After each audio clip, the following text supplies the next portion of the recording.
Bien, Dios les bendiga. Buenos días. Feliz miércoles. Espero que todos estén bien, que estén pasando una semana bonita, una semana en bendición y una semana victoriosa. En el día de hoy quiero hacer algo un poquito diferente a lo que se van conectando. Y es que quiero hacerlo tipo estudio, unos minutitos sobre un tema. Y quiero hablar sobre el enojo, el cuidado que debemos tener al enojarnos.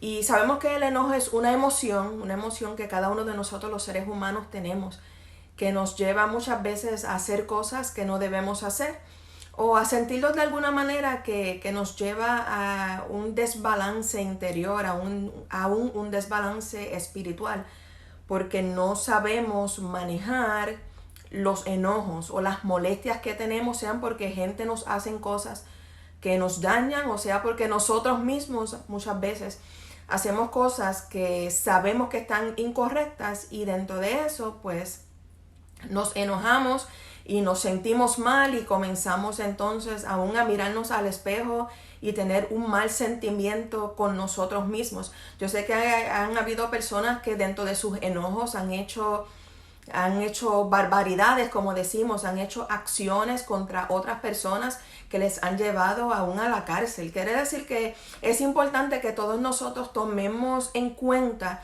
que el enojarnos y cómo nos enojamos y cómo mostramos ese enojo, es importante que lo tengamos bajo control, que lo tengamos dentro del parámetro bíblico para que Dios y el Espíritu de Dios siempre esté con nosotros y nos ayude a canalizar cuando estamos molestos y cuando esa molestia que muchas veces empieza de una manera simple, pues que esa molestia no se convierta en un enojo a tal punto que nos lleve a hacer acciones que sabemos que no debemos hacer. Sabemos que también es imposible como seres humanos a no enojarnos. Y por eso entonces cuando tenemos diferentes experiencias durante el día o con la familia o dentro de nuestros trabajos o aún en la iglesia, es importante que tengamos conciencia de quiénes somos, cómo nos comportamos ante algunos factores o algunas cosas que nos llevan al enojo para que entonces podamos manejarlo mejor. Quiere decir que Dios les bendiga a todos los que se están conectando. Buenos días, qué bueno. Hoy lo estoy haciendo un poquito diferente en cuanto a hacer un leve estudio o un estudio virtual sobre el tema del enojo, cómo manejar nuestros enojos. Y voy a darle algunos versos bíblicos que quiero que usted apunte en una libreta o en un papel o en su Biblia. Y que luego después que yo los mencione y voy a estar cubriendo algunos de los versículos, que usted vaya y los relea y le busque su propio significado para usted. Quiere decir que una de las primeras cosas que le quiero preguntar es enumere en algún papel o en su mente o en su teléfono algunas maneras en que las personas se enojan, como algunas de las personas que usted conoce o si es de usted mismo, cómo usted se enoja y qué acciones, qué actitudes toma cuando se enoja. También quiero que apunte qué cosas le llevan a enojarse, qué acciones de otras personas, qué actitudes que puedan tener otras personas le lleva a usted personalmente a enojarse. Y luego escriba también cómo usted reacciona. Usted reacciona de una manera violenta, usted reacciona tranquilamente, usted piensa antes de hablar, usted piensa antes de hacer alguna acción o antes de contestarle a la persona cómo usted actúa. Porque cuando nos damos cuenta de cómo nosotros actuamos en diferentes situaciones y qué cosas son las que nos molestan y nos llevan a enojarnos, entonces podemos ser proactivos en tratar de cambiar o modificar esa conducta para que no sea dañina a los demás ni sea dañina a usted mismo. Bueno, el primer versículo que quiero que miremos va a estar o está en Proverbios capítulo 14, verso 17.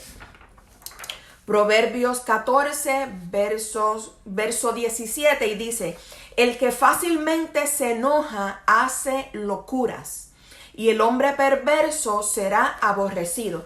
En la versión, hay otra versión que me gusta usar que es la Nueva Traducción Viviente, es un poco más simple.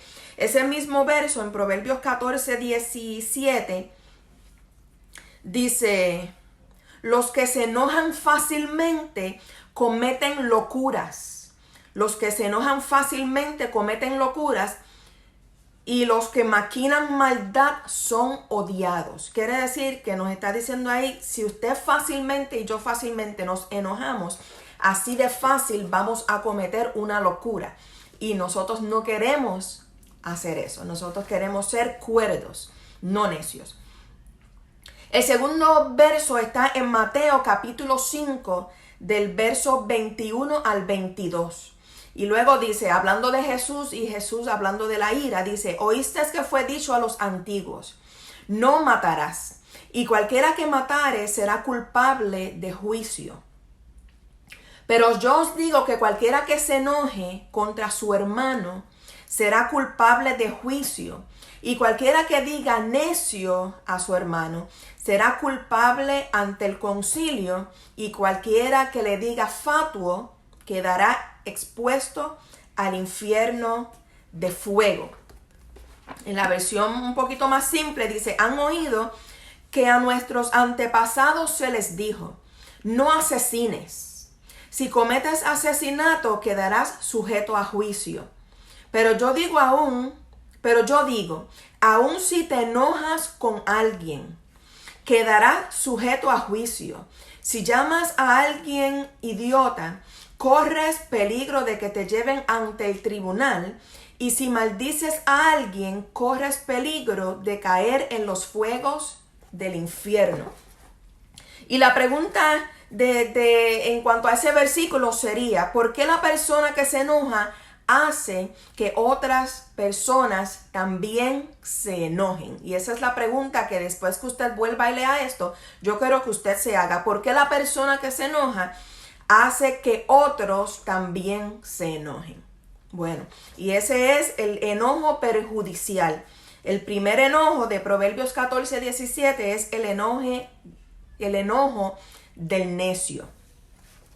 Ahora bien, vamos a mirar una tercera palabra, una tercera porción de la palabra. Se encuentra en Nehemías capítulo 5, versos 6 al 8. Y lo voy a buscar porque creo que tengo que empezar un poquito antes. Pero en el libro de Nehemías, quiero que usted lo busque. Jueces, Samuel, Primera de Reyes, Crónicas, Esdras, Nehemías. El libro de Nehemías, y va a buscar el capítulo 5. Y son los versos del 6 al 8. Pero quiero leer un poquito antes para que tenga la idea. Desde el versículo 1. Entonces hubo gran clamor del pueblo y de sus mujeres contra sus hermanos judíos. Ese es en el tiempo que Nehemías fue a reconstruir. Había quien decía, nosotros, nuestros hijos y nuestras hijas, somos muchos. Por tanto, hemos pedido prestado grano para comer y vivir. Y había quienes decían, hemos empeñado nuestras tierras, nuestras viñas y nuestras casas para comprar grano a causa del hambre. Y había quienes decían, hemos tomado prestado dinero para el tributo del rey sobre nuestras tierras y viñas. Ahora el versículo clave que les quiero hablar es el verso 5. Dice, ahora bien, nuestra carne es como la carne de nuestros hermanos, nuestros hijos como sus hijos, y he aquí que nosotros dimos nuestros hijos y nuestras hijas a servidumbre, y algunas de nuestras hijas lo están ya, y no tenemos posibilidad de rescatarlas, porque nuestras tierras y nuestras viñas son de otros. Y dice el verso 6, y me enojé en gran manera cuando oí su clamor y estas palabras. Entonces lo medité, este es Nehemías hablando, y reprendí a los nobles y a los oficiales, y les dije, ¿exigís interés cada uno a vuestros hermanos? Y convoqué contra ellos una gran asamblea, y les dije, nosotros, según nuestras posibilidades, rescatamos a nuestros hermanos judíos que habían sido vendidos a las naciones. Y vosotros, ¿vendéis aún a vuestros hermanos y serán vendidos a nosotros? Y callaron, pues no tuvieron que responder. Y ahí se está hablando sobre el enojo responsable. Nehemías estaba molesto porque le habían quitado todo a la gente que quería reconstruir sus tierras, sus hijos, sus hijas, los habían esclavizado y ahora eran piedras de tropiezo porque ellos querían reedificar la ciudad y habían personas, habían oficiales, habían gente de mando que estaban en contra y que no les permitía hacer eso. Y él dice que se enojó, pero fue un enojo responsable porque no se cuenta ahí que él comenzó a dar golpes, ni que él habló de una manera irrespetuosa, ni que él comenzó a dañar a otro o a las personas que estaban ahí a través de su enojo y a través de su hablar. Y nos enseña algo a nosotros, y es que muchas veces, aunque nosotros nos enojemos, es importante que midamos nuestras palabras. Uno no puede decir, yo me enojé tanto y tanto que dije lo que quise, herí al otro, lo maltraté, abusé, y bueno, pues ahora que se aguante porque la persona me enojó. No, si nosotros somos creyentes y somos seguidores de Cristo y somos discípulos de Cristo, hay que aprender a manejar el enojo. Y no es que usted y yo no nos molestemos, no es que algo no nos cause enojo, sino más bien cuál es la respuesta cuando estamos enojados. Eso es lo que debemos velar. El cuarto verso está en el capítulo 2 del libro de Juan. Juan capítulo 2, verso 14, pero voy a ir un poquito más arriba porque creo que da la información completa. Capítulo 2 del libro de Juan dice, Juan, déjame ver si es verdad. Sí, Juan capítulo 2, y quiero que empecemos del verso 13. Juan 2, verso 13. Dice, estaba cerca la Pascua de los judíos y subió Jesús a Jerusalén. Y halló en el templo a los que vendían bueyes, ovejas y palomas, y a los cambistas allí sentados. Y haciendo un azote de cuerdas, este es Jesús, echó fuera del templo a todos, y a ovejas y a los bueyes, y esparció las monedas de los cambistas, y volcó las mesas, y dijo a los que vendían palomas, quitad de aquí esto, y no hagáis de la casa de mi padre casa de mercado. Entonces se acordaron sus discípulos que está escrito, el celo de tu casa me consume. Jesús se molestó. Jesús se molestó en una ocasión porque él se dio cuenta que en el templo, en el lugar donde era para reunirse para adorar a Dios, habían cambistas, gente que cambiaban monedas y hacían trampas y vendían animales que no estaban aptos para ser presentados como sacrificios. Y quizás yo acá imaginando venían personas que no estaban preparadas para llevar su sacrificio, pero decían, wow, me toca hoy es miércoles, me toca llevar el sacrificio. No habían preparado su sacrificio, su oveja o su paloma o lo que iban a llevar. Y corrían hacia el templo y decían, bueno, lo primero que me encuentre, eso pago y eso cojo. Y pudieron haber comprado quizás animales que estaban medio muertos, que estaban enfermos, que tenían algún tipo de lección. Y obviamente eso no era lo que se exigía. Se exigía que la persona que fuera a pedir perdón por sus pecados a través del sacrificio llevara lo mejor. Y muchas veces nosotros, si lo vamos a mirar desde un punto de vista, vamos ante Dios llevándole cualquier cosa. Decimos, mi vida está así al garete y yo no estoy haciendo lo correcto, pero voy delante del Señor porque Él me perdona. Y sí es cierto que Dios perdona cuando uno va con un corazón contrito y humillado, pero también Él exige de nosotros responsabilidad. Que nosotros digamos, yo voy delante del Padre Celestial, del Creador del universo, del soberano Dios a llevarle una ofrenda y voy a llevarle la ofrenda que quiero. Eso no tiene sentido, porque uno a nuestras parejas, a nuestros padres, a nuestros hijos, uno no le da cualquier tipo de regalo. Uno no le da cualquier cosa. Uno no se saca del bolsillo cualquier cosa o cualquier regalo y lo envuelve mal envuelto y le da una porquería, si vamos a pensarlo desde esa manera. Entonces, ¿por qué si a nuestro prójimo no hacemos eso? ¿Por qué pensamos que está bien acercarnos a Dios como queremos? Acercarnos a Dios dándole cualquier cosa. Y fíjense que no estoy hablando de que si uno no conoce del Señor y viene lleno de pecado, de maldad, de todo lo que carga el ser humano cuando no conoce a Dios, uno viene como uno es. Y Dios acepta ese corazón porque nosotros vamos como estamos. Pero cuando tenemos conocimiento y sabemos lo que Dios exige de nosotros, más sin embargo, como quiera queremos ir y hacer lo que queremos y pensar de que yo voy ante Dios como yo quiero porque yo soy así y yo hago mis decisiones, entonces ahí es que entra el peligro. Quiere decir que cuando vayamos ante el Señor a darle permiso, cuando vayamos ante el Señor a darle una adoración, a darle reconocimiento, a darle de todas las cosas, un agradecimiento de labios, de vida, tenemos que ir conscientes de todo lo que Él nos ha dado y todo lo que Él exige de nosotros. Y no es meramente ir delante de Él, sino ir correctamente.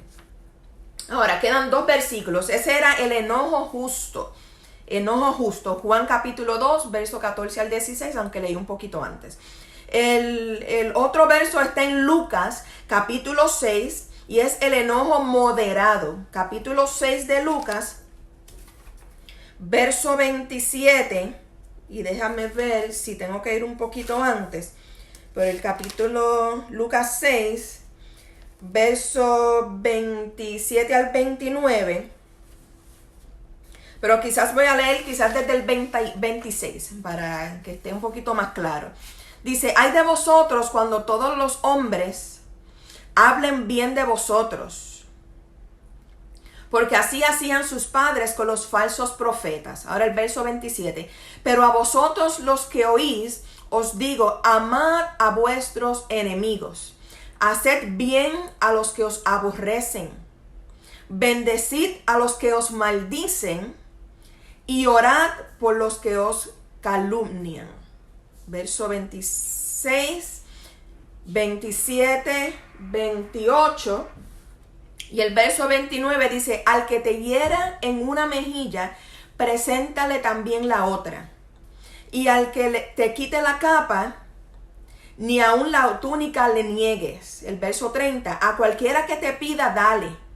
Y al que tome lo que es tuyo, no pidas que te lo devuelva. Y como queréis que hagan los hombres con vosotros, así también haced vosotros con ellos. Este capítulo o estos versos son sumamente controversiales para algunas personas y también bastante fuertes.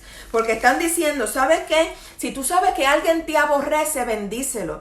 Si tú sabes que alguien te maldice, bendícelo. Si tú sabes que tu enemigo tiene algo contra ti, ámalo. Si tú sabes que alguien te va a herir o que alguien te hiere en la mejilla, preséntale la otra. Y muchas veces la gente dice, ¿cómo va a ser que si alguien me hiere, yo voy a permitir que me hieran otra vez? Y quizás no, viéndolo yo desde un punto de vista personal, no es que, si alguien te da una cachetada, tú vienes, y dame otra cachetada, no. Sino más bien que uno tiene que tener una conciencia y un amor por el prójimo. Y muchas veces la gente que hiere, y la gente que maltrata, y la gente que abusa, no tiene temor de Dios, no tiene a Dios en su noticia, no sabe cómo comportarse. Y nosotros con nuestra reacción ante una acción mala de ellos, podemos darle testimonio de a quién nosotros servimos, a quién amamos, y esa persona decir, mira, yo le di un golpe, la persona no me dio un golpe para atrás, más sin embargo se quedó tranquilo. Quiere decir que ¿qué tendrá él o qué tendrá ella que yo no tengo que me puede enseñar una lección? Y puede ser obviamente que conozcan a Dios a través de eso. Claro, hay sus excepciones. No es que alguien venga y empiece a darle a usted golpe y usted se quede como si nada y no se defienda. No hablamos de eso. Hablamos de un testimonio que nosotros le damos a los que no conocen al Señor, porque la palabra de Dios nos dice y Jesús nos modeló cómo debemos amar, respetar y ser por nuestro prójimo. Quiere decir que lo que el prójimo ve en nosotros, la reacción que la gente ve cuando algo nos sucede y nos enojamos, sea de que nos quedemos tranquilos, pausados, en templanza, o sea de que explotemos y hablemos cosas que no debemos y tiremos cosas y demos golpes, eso va a ser la diferencia en que el que nos ve diga, ¿este es de Dios o no? Y fíjense una cosa más, puede ser que en ocasiones sea tanta la molestia que inconscientemente o la misma ira nos lleve a actuar de una manera que sabemos que no es la correcta. Si eso es así, debemos ser conscientes, estar conscientes de eso, pedirle perdón a Dios, también pedirle perdón a la persona y por sobre todo ser constantes en cómo reaccionamos, mirarnos por dentro. Es importante que nos conozcamos, que sepamos quiénes somos, porque así yo puedo decir, yo sé cómo yo actúo en ciertas ocasiones. Yo sé las cosas que me molestan, yo sé lo que me puede llevar a un enojo. Y como ya lo sé, yo lo puedo trabajar, yo puedo pedirle al Espíritu de Dios que me dirija en el camino. Y yo puedo entonces también manejarlo efectivamente. Si me conozco, si no me conozco o si no me importa, lo que voy a hacer es que en todo tiempo, no importa la persona que me hiera, yo voy a reaccionar y voy a reaccionar de una manera negativa. Y aquí Lucas nos está diciendo, ¿sabes qué? Tú no puedes reaccionar como quieras. Tú tienes que ser constante y tienes que ser consciente de que como tú actúes puedes dañar a otro, a uno más pequeño, a uno que no tiene conocimiento. Y nuestro enfoque al amar a Dios es ser testimonio. Testimonio a un mundo que se pierde, testimonio dentro de la iglesia y fuera de la iglesia. Y el último versículo está en Efesios capítulo 4, verso 26. Quiero que vayan ahí conmigo. Luego usted lea los versículos con calma. Yo sé que usted le puede sacar muchísima información a estos versículos. Y no quiero que solamente lo deje como que, Dorili lo leyó y qué bueno. Sino que se dé a la tarea de estudiarlos y de contestar algunas de las preguntas. Ya mismo les voy a dar las preguntas para que usted a través del día, pues cuando tenga un momento, pueda mirarlos y pueda contestarse esas preguntas para usted mismo. Capítulo 4 del libro de Efesios, verso 26, dice, airaos, pero no pequéis, no se ponga el sol sobre vuestro enojo, ni deis lugar al diablo. Airaos, pero no pequéis, moléstese, pero no llegue a que esa molestia le haga pecar. Ese enojo que no le lleve a pecar. El sentimiento humano del enojo es normal. Usted se molesta a veces un poquito demasiado. Y yo también. Pero eso no nos puede llevar a hacer una acción que nos haga pecar. Ni tampoco a tener un pensamiento malo que nos lleve al pecado. Dice que no se ponga el sol sobre nuestro enojo, ni deis lugar al diablo. Cada vez que nosotros permitimos que el enojo se vaya por encima del límite, pecamos y damos lugar al enemigo a usar esa situación para dañar nuestra vida espiritual, nuestra vida en relaciones matrimoniales, con nuestros hijos, con el prójimo, en el trabajo. Por eso es importante que seamos conscientes de cómo actuamos. Y el último versículo está en Santiago capítulo 1, versos 19 y 20.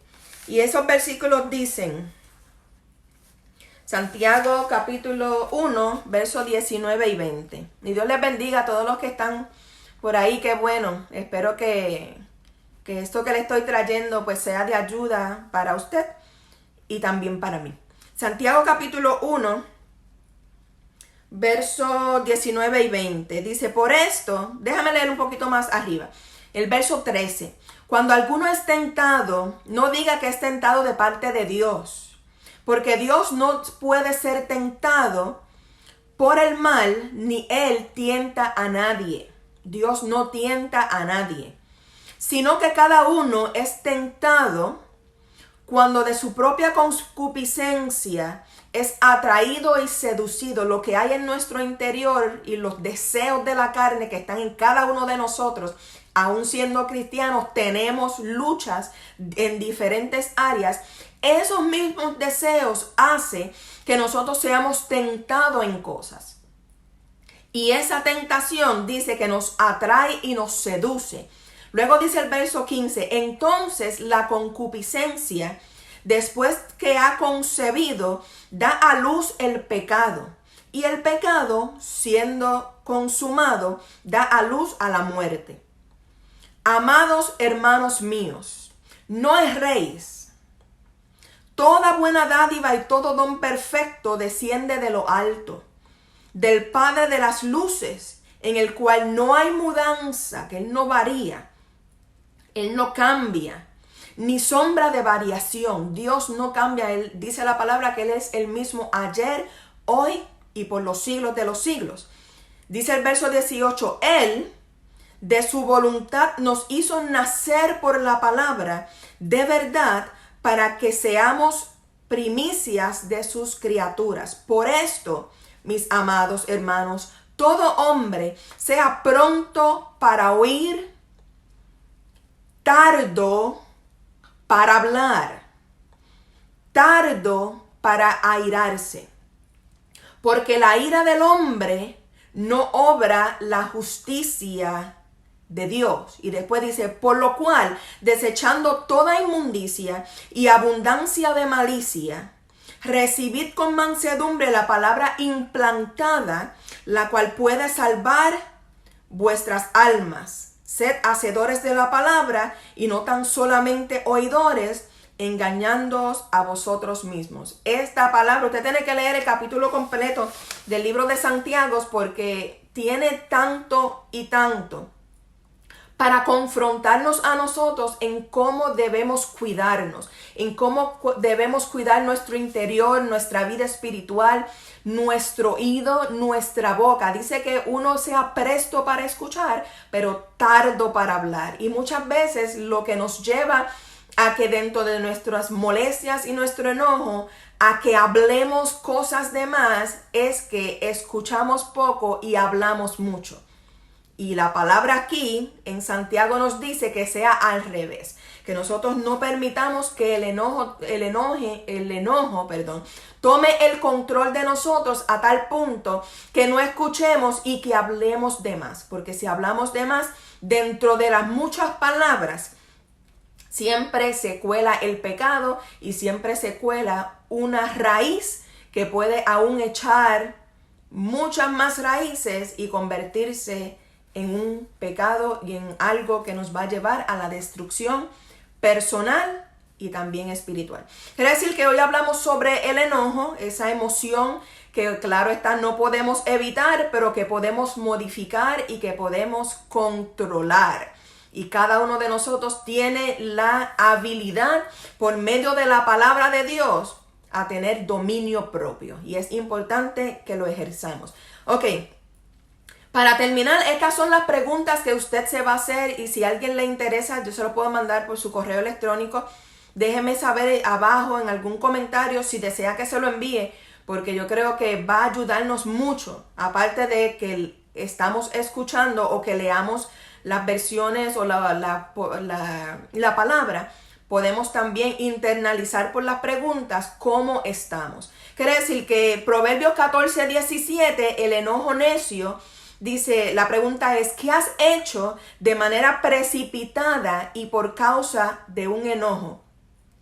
Y después has lamentado. ¿Qué tú has hecho de manera precipitada y por causa de un enojo y después te has lamentado? La segunda porción estaba en Mateo 5, 21 y 22, es el enojo perjudicial. Y la pregunta es, ¿por qué la persona que se enoja hace que otros también se enojen? Porque la persona que se enoja hace que otros también se enojen. La tercera porción estaba en Nehemías capítulo 5 versos 6 al 8, el enojo responsable, y la pregunta es, ¿qué injusticias sociales provocaron enojo en ti el año pasado y en este año? ¿Qué injusticias sociales han provocado en ti y en mí enojo el año pasado y durante este año? ¿Y qué has hecho positivo? ¿Qué cosas positivas has hecho para trabajar ese asunto? La cuarta porción de la palabra estaba en Juan capítulo 2, verso 14 al 16, y es el enojo justo. Y la pregunta es, ¿fue una respuesta apropiada la manera en que Jesús reaccionó en el templo? ¿Cree usted que la respuesta de Jesús en el templo fue apropiada? Luego dice, ¿por qué sí y por qué no? ¿Hay oportunidades en que tu enojo puede ser algo positivo? Si la respuesta es afirmativa, ¿en qué caso? ¿Qué caso puedes identificar de tu persona en el que ha sido positivo? Luego leímos Lucas capítulo 6, verso 27 al 29, y la pregunta es, ese es el enojo moderado. ¿Cuáles son los posibles beneficios de aprender a volver la otra mejilla? ¿Cuáles son los posibles beneficios de aprender a volver o de dar la otra mejilla si te dan en una? ¿Cómo responderías si alguien te golpea la otra mejilla? ¿Cómo reaccionamos? Nos dan la primera vez, pero si luego nos dan en la otra mejilla, ¿cómo reaccionamos? Y la última porción estaba en Efesios capítulo 4, verso 26 y Santiago capítulo 1, verso 13 hasta el verso 20. Ese es el enojo resuelto. Y la pregunta es, ¿por qué el enojo, en vez de mitigarse, aumenta cuando los asuntos no se resuelven rápidamente? ¿Por qué el enojo, en vez de mitigarse, de menguar, crece, aumenta cuando los asuntos no se resuelven rápidamente? Amén. Quiere decir que los dejo con el tópico del enojo, con esos versos bíblicos, con esas preguntas, para que usted pueda internalizar, pueda leerlo, pueda hacerse una autointrospección y pueda mirarse, una autoevaluación, pueda mirarse en el interior y decir cómo yo estoy manejando el enojo y cómo Dios quiere que yo viva aún dentro del enojo. Amén. Dios les bendiga, Dios les guarde. Gracias a todos los que están mirando el video, a los que lo van a compartir, a los que me van a hacer alguna pregunta. Si tiene preguntas, comentarios, puede enviarlos a través de ahí, de debajo del video, o puede mandarlo a mi correo electrónico dlc@dorilylifecoach.com. dlc@dorilylifecoach.com. Le voy a poner la información ahí abajo por si alguna persona tiene algún comentario, alguna pregunta o algo que quiera hacerme en privado, pues lo puede hacer. Si no, pues ponga su comentario ahí si ha aprendido algo, si alguna pregunta le vino a la mente mientras yo hablaba sobre el enojo. Y espero que Dios les bendiga, les prospere en este día, que les encamine. Y siempre usted sabe que mi meta es que cada día nos acerquemos más a Dios a través de la palabra, que le amemos, que le busquemos y que permitamos que la palabra de Dios transforme nuestras vidas y nuestros corazones. Amén.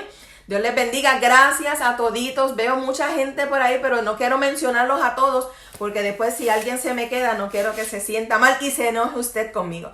No, pero son bromas, pero yo sé que muchas personas están pendientes y les doy las gracias por eso, y solamente espero pues que cada día usted ame más a Dios como le amo yo. Amén. Dios les bendiga. Buen día. Bye bye.